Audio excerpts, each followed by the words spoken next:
firsts going on here today. We are live from Cary, North Carolina at the ASTE show, and we've got some really neat, new, cool technology to bring you this live program. Of course, we do it live, Town Hall Academy every time, but I've got my guests in studio with each of their own cameras. It's a wonderful thing when technology works, guys, you know, really good thing.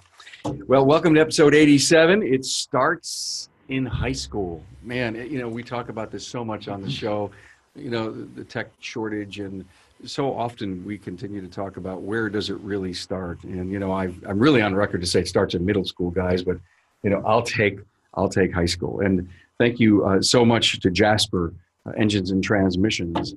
You know, how many times has a customer said that a new vehicle may look and smell nice, but the reality is they come with seemingly endless monthly payments, higher license fees, and higher insurance premiums. Well, the better solution, remanufactured components from Jasper, means a new lease on life for your customers' trusted old friend. And so what are we doing here? Well, I just got done moderating a panel. Thank you so much. Move it over. Another show. Very good, Bob. Thank you very much. We have to have the product placements done perfect here on the show. Thank you so much for that. And just moderated a panel, and we talked about the technician shortage and pays and benefits. It was a great panel. And thank you. If you're getting a chance to watch this again, I thank you all, as far as all the participants here at ASTE, and of course, the host, Bob Pulverenti, is executive director here from the Independent Garage Owners of North Carolina. Well, look at guys, we need to jump in this thing right away, that it starts in high school. With me is James Halderman, ASE Master Technician, member of ASE, and author of 18 automotive textbooks published by Pearson. Say hi. Hi. Glad to have you here, Jim. James Presley, Trade and Industrial Specialist, Career and Technical Education. You hear of CTE all the time. Well, here's a guy who really knows all about it. North Carolina Department of Public Instruction here in Raleigh. Hello. Glad to have you here, James. Thank you for having me. And Shane Hawkins, East Gaston High School in Mount Holly, North Carolina, and adjunct professor or instructor for Gaston College. Glad to have you here, Shane. Thank you. So we got a textbook writer, person who's really passionate about the industry. We have, you know, kind of an educator's educator here, right? James, you'd call that, right? Making sure that we're teaching the right stuff. Yes, in the classroom. And we've got an instructor. I think we got to have a panel. So James Presley, because we've got two Jims or Jameses here. So tell me, how we all talk about this. We all say yes, yes, yes. We're yes people when it comes to, we have to get involved. But how should we and how can we get involved? The first thing is getting involved locally at the local high school. Where are the programs in your area? Which schools have the automotive programs? There in North Carolina, we have 124 automotive programs throughout the state. Getting involved with that school one-on-one. So what do I have to do? I literally, maybe I graduated from that school, so I get in there and I talk to the principal and say, hey, I'm a grad of '89. I own a shop. I need people. I need technicians. I need highly skilled people. Is that, I mean, do we need to be that bold, that brassy, self-assured? Yes, it's going to the school, and the schools are there to serve the industry, and to prepare the students for the industry. So they're there for industry. And that, and all the schools need that input. Instructors are in the classroom and doing their job, but they need the guidance from industry on what needs to be emphasized, taught, supported, because the student is what is the person going into the industry. So we need that input. You know, I think it's great input. I recall I am a board member of our Erie Community College board, and I have heard so many positive things when industry talks. You know, the department chair is an important person to know in the automotive program, but above them, where the money happens, where the commitment to the program and the education, we need to actually talk to the president of the college, because he's almost charged, like you said, Jim, with making sure that we're doing the right things for industry. Do they know how high tech the automobile has gotten? A lot don't, because that's not their area. They're there to either run the college, or the principal of the high school is there to run the high school. It's the instructor that needs to know the technical, but leadership in the schools need to hear from industry what is needed to support the program. It means a lot more coming from industry saying we need this, instead of coming from the teacher a lot of times. And unfortunately, it's like that. But industry has a loud voice. They're the ones, it's the tax base. They're the taxpayers. If we're there to support the teachers, it can't stop there. We actually have to support, we have to talk to the next level, way up, beyond the principal, right, Jim? I think so. Advisory committee. I think that's what you're referring to, right? A lot of times, the advisory committee has more power than the instructor. They need something in the shop. All they just put it in the minutes of the advisory committee, and usually the money is found. Yes, it's been my experience. Isn't that interesting? Yeah, it is interesting. Yeah, here's a story, and it's an important story. I went to a curriculum review for our automotive program in our county, and we got $17,000 a year. That not only included brake clean, but everything else that they needed. And so because of the advisory committee, right? No. So here's my point. So I'm interviewing other people at Vision, and they're telling me about their really rich school with a six-figure, stipend to buy equipment, keep their program. And I talked. It was Matthew. Oh God, Matthew. I'm sorry, I forgot. And he said, well, we live in a very rich community. I don't know if that meant tax base or whatever. And so I heard that. I was jealous. So when I went to this review, who's second in command? Provost? But one of the big deans was there. And I said, I really want to talk about the investment that you guys make and how many students we get, how much they pay for lab fees. And I said, I really don't know what I'm talking about, but I know we get 17,000, and I know there's a lot of other schools that are on the cutting edge of bringing the latest technology and the right equipment. 3 weeks later, they got a whole ton of money thrown at them. And I'm not saying but I started a dialogue for them to stop and think about it. Mm-hmm. So to your point, we have to get involved. Stop being talking heads. Now, from a perspective of an instructor, Shane, are we talking good language here from your perspective? Well, I agree with Jim. I believe it starts with a good advisory board. Okay. I mean, we have to meet the needs of the industry, and without them, we wouldn't know their needs. So I think it starts at a good advisory board. Do you go out and visit people, shop owners that are on your advisory board? Yes, sir. I stay in contact with all the shops around, dealerships and all right, good dealerships yes. too. Do you ever take your students out on any open house tours? I have not as of yet, but I'm working on it. I have it in the plans for this year. Would that be really important?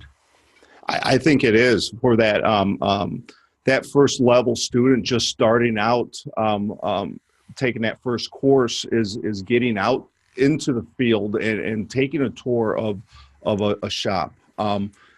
It's more than just turning wrenches, working on cars. There's a lot of areas in this industry, parts, sales, service writer, finance. There's a job for everybody. There's a job for everybody. And a student who goes through an automotive curriculum course program, they have that knowledge, but they might become a service writer because they like working one-on-one with people, and that everybody has strengths and weaknesses, and so it's exposing students to that. And I think the other thing that does is it's important for students to figure out what they want to do in life, but it's also just as important figuring out what they don't want to do, and sometimes that helps. They might go there and say, "Ooh, this is not what I expected,"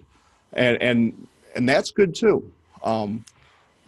Shane, Yes, sir. if you're all looking at, we're all in the same room. So if anybody sees me looking left or right and not straight, is because we're all here having one happy family thing. We got 4 cameras though. Shane, where are the students coming from that are in the automotive program at high school? Are they moved there by a counselor? Do they have extreme interest? Do the parents want them to be there?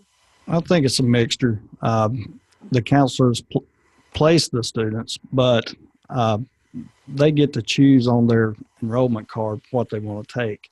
And that's one of my first things with my students is to check their interest, is, see their background. And I find a lot of my students come from families that their grandparents and fathers are technicians. They do a lot of go-karts and motorcycles and stuff like that. I find that makes my best students. So I find it interesting that you said that. There's no interest in DIY. I want to take this course because I want to fix my own car. You get any of that? Yes, Okay. but I'd say on the average, that's low. Okay, that's low. Yes. Out of you have seniors, Yes. and out of them, how many go to post-secondary automotive tech? I don't know the numbers, but they're high. Are you I'd say helping high. them as an instructor find the right school to encourage them for the next level? Are guys like Jim or shop owners coming in and talking to the class and talking about this great career ahead of them? Yes, I have instructors from different colleges come out and talk. Jim and I recently worked on an apprenticeship for a student and got him placed with the Ford program, right? Yeah, Ford Asset Program. So why are automotive programs disappearing from high schools, Jim? They're not. I'm actually adding 2 programs in North Carolina That's great this news, year. by the way. That's great news Yes, That's great yeah, news. yeah, and that's why here, in other states, but in North Carolina, a few years ago, lost a few programs with the economy and everything else. But it's slowly coming back. Everybody sees the value of CTE programs and the need for technicians in the automotive I industry. bet you find a hard time finding instructors. We do. Very in Ohio. hard time finding instructors. Extremely hard time finding instructors. That can be a big challenge. And haven't figured out an answer to that one yet. Teaching's not for everybody, but it's correct. a very rewarding career. Let me ask you a question about that challenge for instructors. Do they have to have a certification, teaching certification? Yes, and that will vary from state to state for the requirements. So each state's unique. In North Carolina with automotive, you need to have a high school diploma, but there's also additional classes that you have to take. You kind of get a provisional license at the very beginning. So I'm a high school grad. I'm in my 40s. I've been working in the industry, and I just would love. All of a sudden, something came over me, and I want to teach. Do I have to have a bachelor's program in North Carolina to do that? No. Nor in How Ohio. about high school and post-secondary? What if I come out of post-secondary with an AAS? Do I have to have a teaching certificate in order to be on that program? It'll vary a little bit. When I was at the community college, had to have an associate's degree, a 2-year associate's degree. The instructor did, Okay. and that the biggest thing with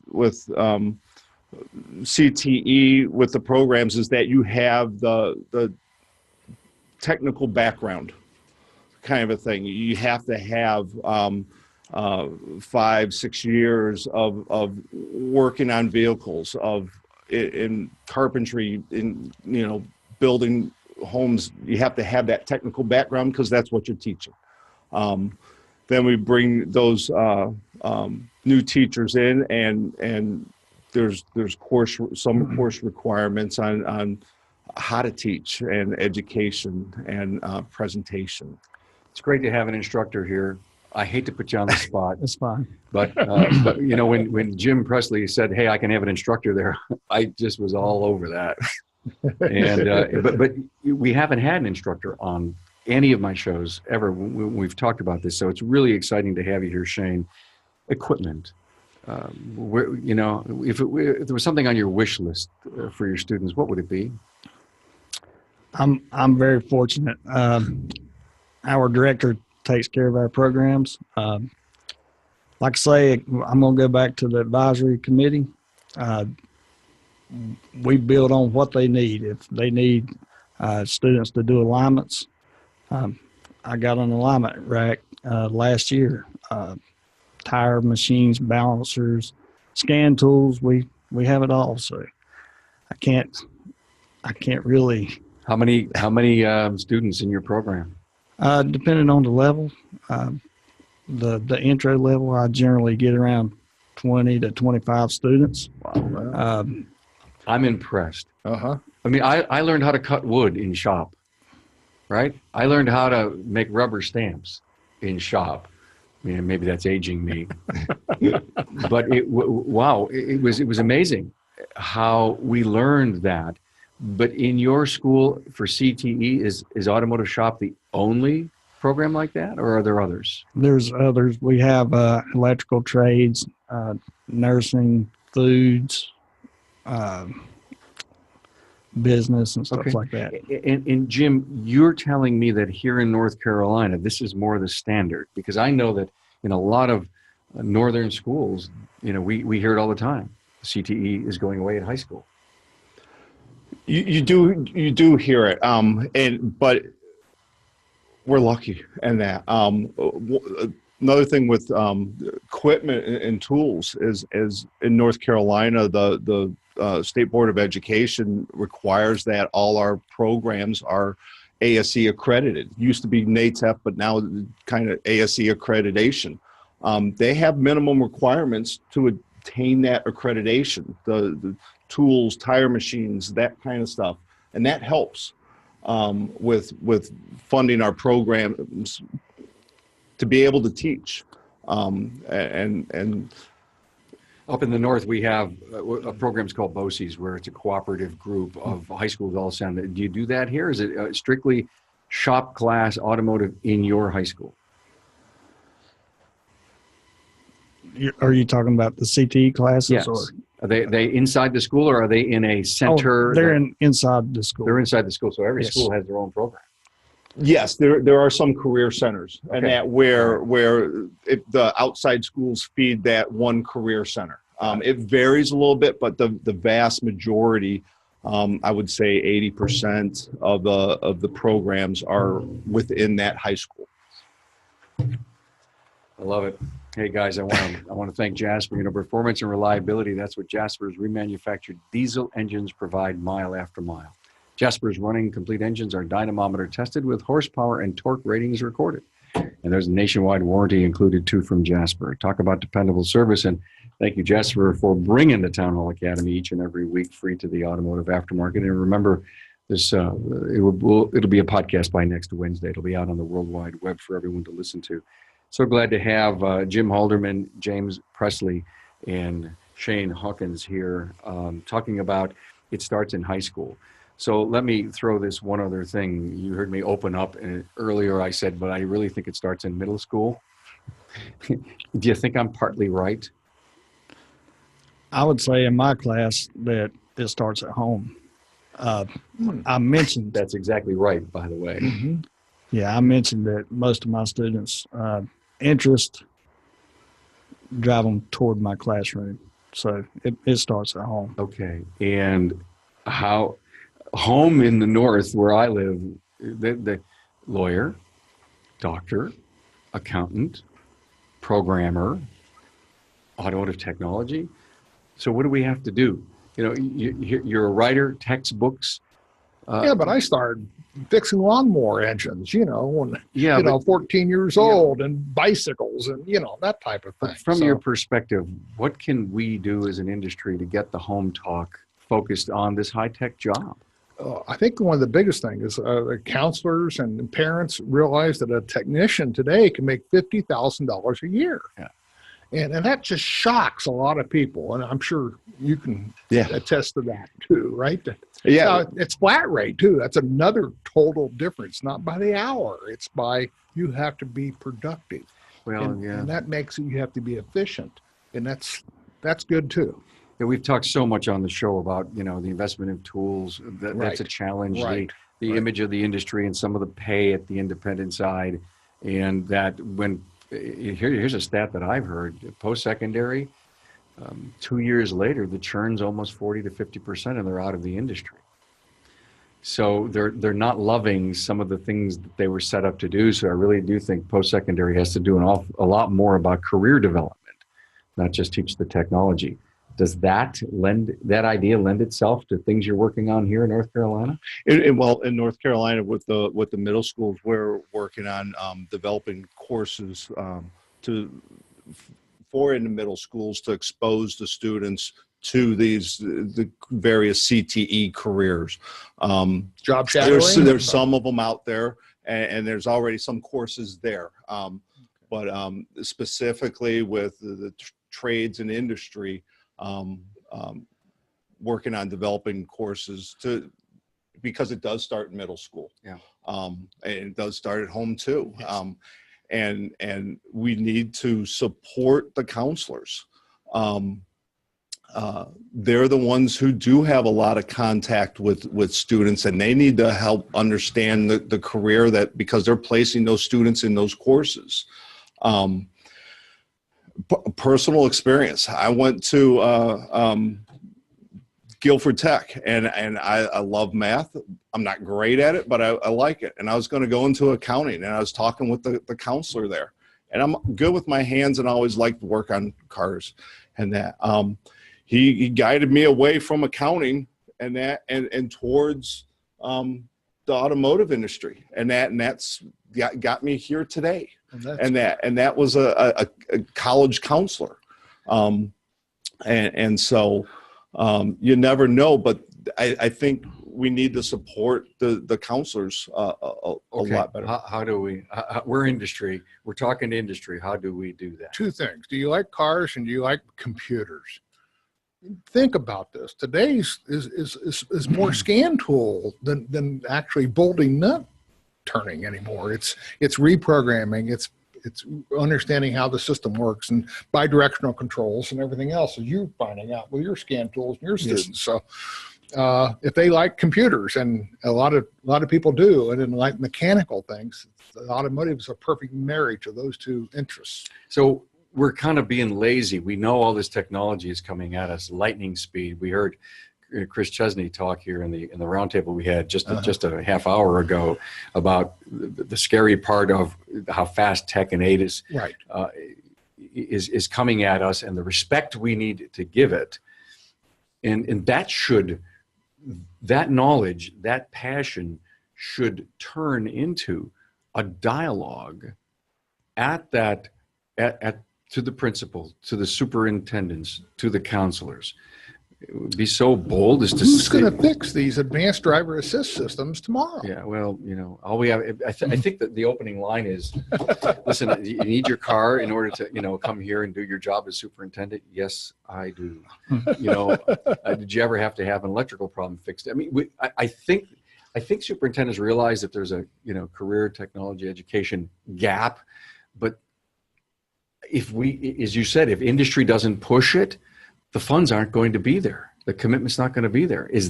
Do you really feel that in your heart, Shane? That's part of the problem? I'm not sure. Okay. Well, that's an honest answer. I could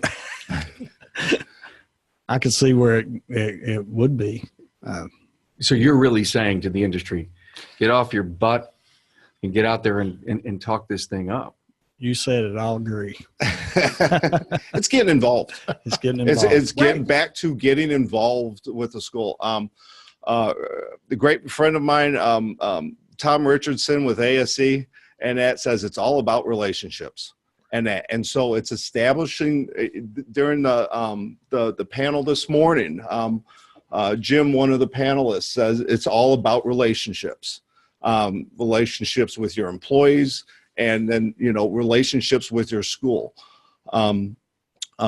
Shane, with his students, he'll claim those. They're your students, They're aren't my they? students, Kind of a yes. thing. Industries should be able to say, this is my school. These are my students in this school, kind of a thing, because that's having that relationship. Does that make sense? Oh, yeah. They need to know what's going on. First of all, they need to know where the schools are. You know, is it in your Right. backyard? There's a lot of businesses that don't know what's in. One of the in the survey, one of the, I think it was Vision last year, they said, do you know your local schools? Yeah. The shop owners were asked, and they go, no. Just yesterday, I got a text from one of my advisory members. How's things going up there? I mean, sorry I haven't been in touch for a while, but just checking in. So So this there's just that relationship. I love Right. that. I love that. I mean, you know, the beauty of what you just said is the message is getting out to thousands of people in our industry that many of them are on advisory panels. And what have you done to reach out? I mean, I would say that, you know, ours is a monthly meeting, but in between those, you know, that one day, those next 29 days, are we doing anything? I have this great wild thought. Get a bunch of independents, get them together, go sit down with the department chair. It doesn't matter if it's high school or if it's post-secondary, and sit down there and say, so what is it that we could do for you? Mhm. And have the department chair say, huh, what? Do you need a scan tool? Maybe we're interested in buying it. Maybe we'd love to get our name on the outside of that box. Can we have access to your students? Have you ever thought of this? Have you ever thought of that? And again, you know, I'm passionate for the independent. Why? Because the dealerships, look at all the OE programs that exist out in post-secondary. I mean, they're a progression where you go to the Ford asset program and Ford's got you when you're graduated. I mean, that's the connection. The beauty of ASCCA developing that independent degree program out in California is just wild, because the independents are going to support that program, and the students are going to go to the independent group. Doesn't mean that they stay there forever, but they got nabs, if you will, or nibs on those students. Well, another thing, getting involved too, is I invite my advisory committee into the classroom. They come in ever so often, especially when we stay after school to work on skills USA stuff. Good. They'll come in and help me and my students. So Good. I'm so glad to hear that. Go ahead. And by getting involved, one of the things with the programs being accredited is that advisory committee is reviewing what's being done, what's being taught in the school, kind of thing. Is it valuable to you? And that's where Shane gets the input from the local industry on what their needs are. Hey, hit this, but you know, go over it quick. This is what I need you to focus on. I think years back, you know, a teacher's been in the classroom for 10 years. When TPMS, the tire pressure monitoring systems, came out, you know, that's new technology, and all our instructors required to take update training, kind of a thing. But you know, I heard industries saying, you know, they need to learn how to change a tire and not tear up a sensor, because that's $80 to $100 a sensor, kind of thing. So that's where that input from industry is so valuable to what's being taught in the classroom at that time. Well, I think ASE has it right, because I now have MLR and Yes. ASE and MAST levels. These are levels of programs. And MLR is maintenance and light repair. So you're teaching basically in a high school or some other programs, maintenance and light repair on all 8 areas, but to the entry level position. And to me, that's excellent. that's a good start. It was great when that came out. Right. Instead of the Brakes before and we were electrical. doing brakes and electrical, Right. and we weren't Right. even touching basic servicing. Yeah. And that, How and, do you and change this the is where transmission fluid, or how do you, you know? exactly, and that's a little bit of my challenge nowadays is, you know, is the technology's going so fast, but, you know, 70% of the work in shops now is basic servicing. Right. And so my view is, in the high schools is preparing that student for that servicing. And then that's where, they get in the industry, they get the job, and then they go into post-secondary, and that's where it really takes off, with the technology and specialization. But the MLR has been a great. Right. I mean, they're still using a scan tool because even entry level, you still, and it's amazing how, you know, students can grab a scan tool and they know it's well, they grew up with iPhone, yeah. right? And so to them, it's nothing. They don't know everything that's going on, but you know, they can read codes and they can tell the more experienced technician, okay, I have a possible problem here. Now, what do I do with this? Yeah. Great. Hey guys, there's some stuff in the chat that I want to bring up. Sure. Barry Barrett says we're nailing it. Thank you, Barry. You're always so kind. Keith Perkins says, hey, Carm, remember, in the panel, some of us are working on ADAS cars today and outside the dealership. Absolutely. We know that. Yeah. And we totally respect that. Thanks, Keith. Keith is always on with us every week. Thank you for being here. And then Stacy Diaz says, we struggle here in California. I really want to set up a program in our area. I would love to find a course guide that I can take in and speak with some administrators. Is that a possibility that someone could find that? Get that? Well, in California, in a couple of weeks, I'm going to California Automotive Teachers. That's CAT conference, yeah, right. and that's twice a year, Northern and Southern California. This year, it's this fall, it's in Rio Hondo in Southern California, and so that's a good place to start meeting or getting in contact with instructors and shop owners at those events. Cool, great, thank you. Thank you. A real interesting side note. We really tackled this great. Thank you so much. But Jim Halderman's uncle, his name is Kyle Halderman. And there is a connection to the podcast here, a very distant one, but something interesting. I just want to share that with you. I interviewed Giuliano Zuccato, one of the original clay sculptors on the '64 Mustang, and Jim's uncle Gal was one of the original theme designers, the creator of the Mustang when they built it on the Falcon. Your uncle and a bunch of other designers were charged with getting us some sketches. Get some sketches for the next day. He brought them in, and when I interviewed Giuliano, episode 172, he, of course, mentions your uncle all through it. And I know he still has a museum. He's still alive. Right. He's in his 80s, Jim? Right. In Dayton, Ohio. In Dayton, Ohio. And Jimmy Dinsmore and I just wrote his story, and it's Mustang by Design. Mustang and it's by now available. Cool. How cool! And you know, when I saw the name Halderman, you know, when I was introduced to you, I said, "Oh wow, there's just got to be something." I went to your website and I saw it there. So it took a couple of years to convince him that he should sit down and let us interview him and let us tell the story, get the story out. So he did. So while I have you here, Jim, I got you in the spotlight. You were in the panel discussion that we had. Yes. And part of it was growing your own. Right. Absolutely. And you know what? We can talk all about the shortage. It starts in high school. It starts at the home. It starts in middle school. But while we're waiting for all of us to do this stuff, there's still an awful lot of opportunity to grow our own. What's your perspective on that? Oh, I think we have to grow our own. I mean, you can't steal them anymore. You talk to shop owners and they go, well, I just get the guy that's had, 14 jobs in 13 years. I don't want him. And he's got a lot of bad habits or, a lot of other issues. So the best way to do it is to grow your own and start. And the shop owners tell me that, and service managers at dealers say, yeah, but they're going to make mistakes. And I don't know if I can handle that. Well, that's true, but you get a chance to, grow your own with your own the design of your own shop, and it has to happen. It has to happen. Where do we find the techs that are willing to learn?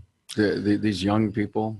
Well, I think there's a lot of interest, and they get them into the shop, and they start them on maybe some simple service. The problem is they get disoriented because they're not promoted beyond the lube rack for 6 months. And so that that's bad. So I think the agreement should be more like the ASEP or the CAP program, where you're supposed to be run through the senior techs or the master techs in each area as you grow in the shop. Wouldn't that be great after a couple of years that you have an apprentice or a beginning technician that's spent a couple of weeks with their best technician throughout the whole shop? Wouldn't that be awesome at the end to get the best of the best? I think it starts with back to the field trips. Kind of a thing. You get the students in there. You get them exposed to the industry. The instructor will know who's serious about it out of that class. And then the students that are interested, then they go do the job shadowing, go for a day or two and work with a tech and move around the shop even a couple of days. Work with a tech, work in parts, up in sales. They might say, oh man, I don't want a heavy line. I'd rather do the electrical or the drivability or the parts. Exactly. It gets their interest. And that's also like a pre-interview for the shop owner. The student that shows up on time is interested kind of a thing for that. Yes. And so if the student's on the phone all day kind of a thing, great. He did the job shadowing. Everything's good. Have a good day. Yeah. But the student that is truly interested and shows up on time, well-dressed, pays attention, now that shop owner or manager can say, hey, now let's take this to the next level. And it hasn't cost the shop anything yet. There's time involved, which is valuable, but then you do that pre-apprenticeship. Mm-hmm. So the students go into the job every day, working with a mentor, maybe on the lube rack at the beginning kind of a thing, because that's the basics. But then he works with a technician. It's not being a mentor is not for everybody either, kind of a thing. It takes a special person. And then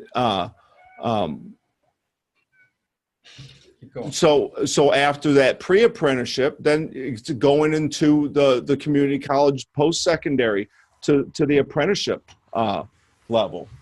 Excellent. There we go. Hey everybody, Kyle Holt's in the room with us. We've done a great podcast with Kyle. I'm not sure if you can see him. Yeah, Hi, you can see him Kyle. in my frame a little bit.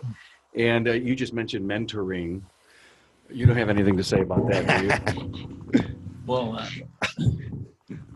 I'm obviously a huge, you know what, I'm losing this one. What did I do Go here? ahead. I'm a huge fan of mentoring. I think it's extremely important that we focus on this. And, listening to what you guys were saying, Jim, you said, what if we match them up with the best technician in the shop? And sometimes that's the right mentor. And sometimes it's the absolute worst mentor you can put them in contact with, right? Right. And you came back, Jim, and you said, let's match them up with somebody who wants to be a mentor, who's got the skills, those soft skills, those interpersonal skills. And oftentimes that's the person that makes the best mentor in the shop. But really, when it comes right down to it, guys, first of all, I've loved sitting in and listening to you guys talk about this. I feel like I haven't stopped nodding. I'm texting back to my office that, like, oh my gosh, I wish that that I was recording this, and thank goodness you are. Yeah, That's what you do. That's what you do. This need to grow our own. This embodiment of it starts in high school, or it starts in middle school, or really it truly starts at home. Without parents behind them, without the encouragement, some of the students we see at Skills USA, their first mentor was their instructor. And maybe the first person, I know one person in particular who told me, the first person who ever told me I was good at anything was my automotive instructor. Wow. And that is sad. Period. You're right. I've done an interview with a teacher in Atlanta, a top teacher of the year, and he told the story of his own personal self-worth came from his shop teacher. His whole life, he wasn't anybody, so that's where they put him. And the shop teacher saw something in him, and he changed his whole life based on what his shop teacher told him. It's a great story.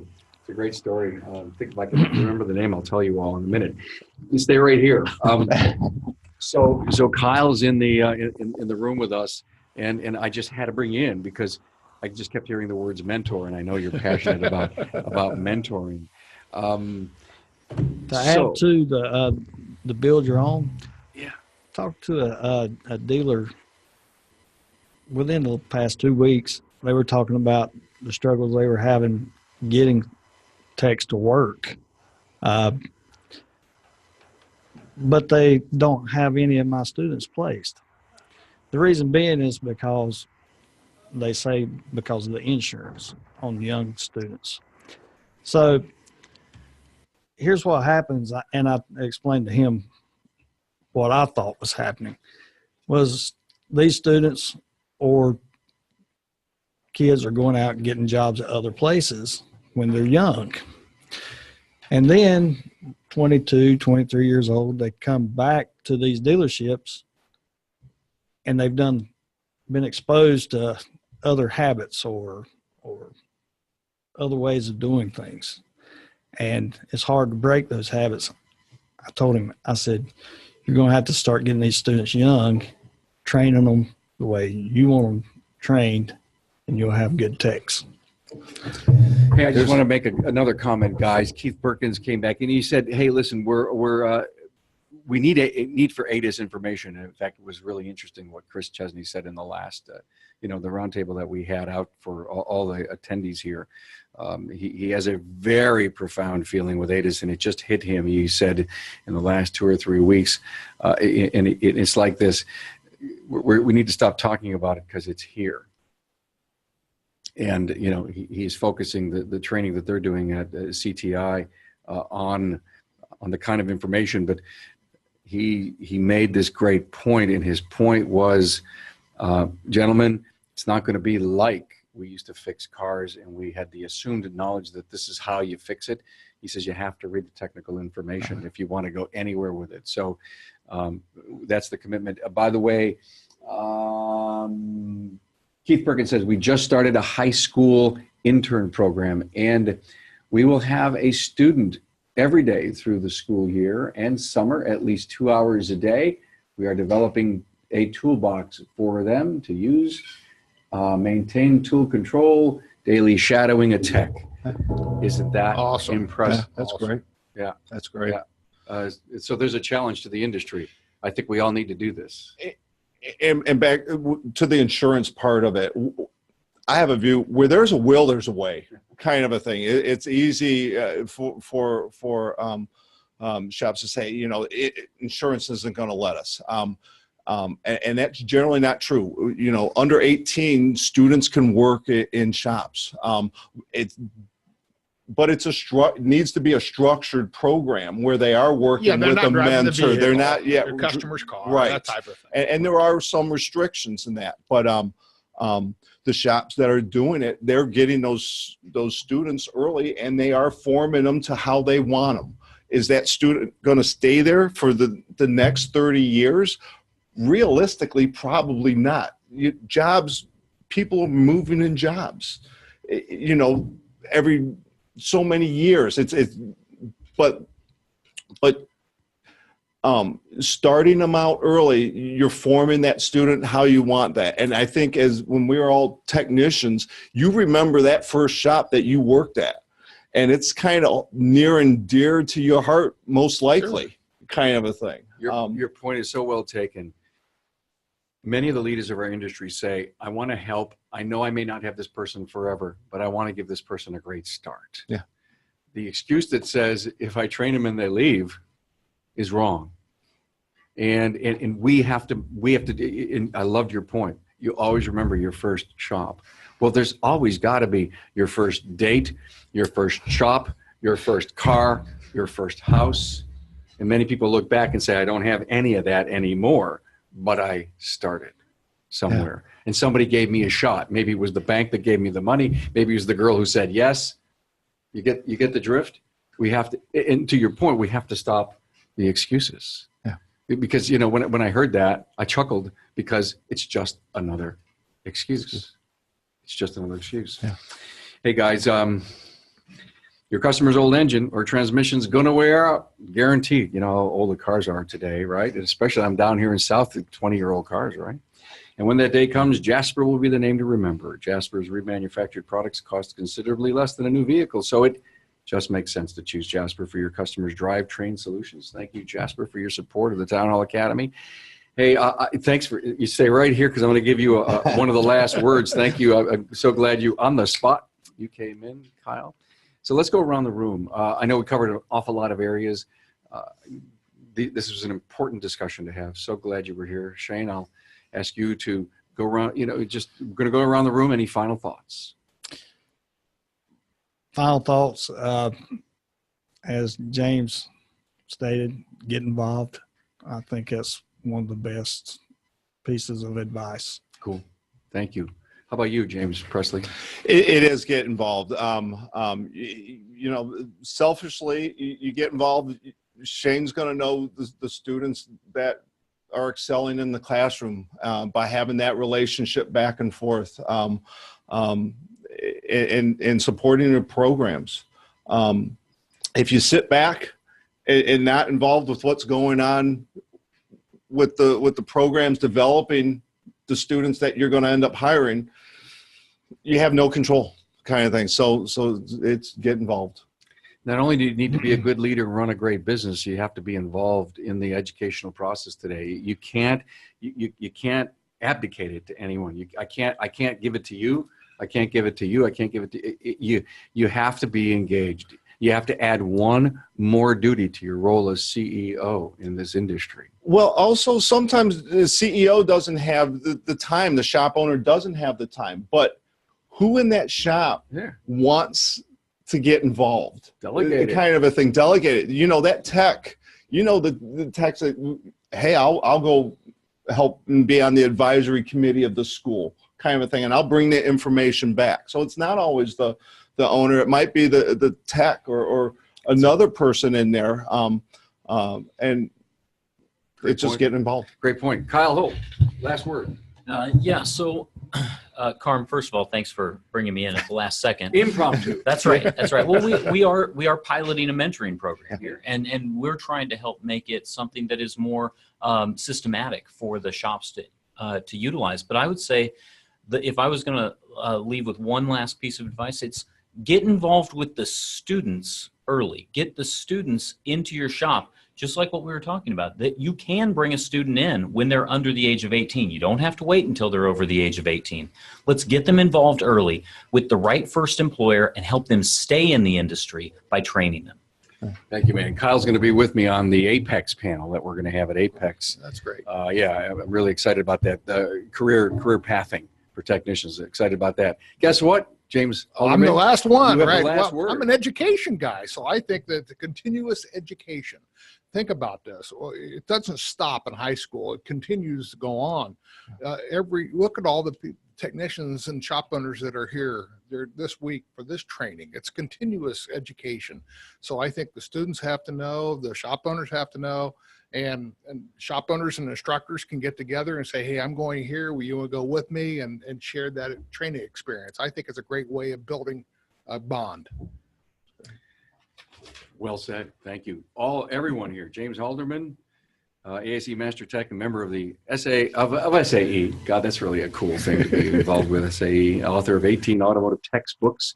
You've probably maybe read Jim in the past. Books are published by Pearson. James Presley, Trade and Industrial Specialist, Career and Technical Education, the CTE Group, North Carolina Department of Public Instruction here in Raleigh. Shane Hawkins, East Gaston High School in Mount Holly, North Carolina, and adjunct instructor for Gaston College. And our impromptu guest, Kyle Holt from SP2. Thank you, everybody.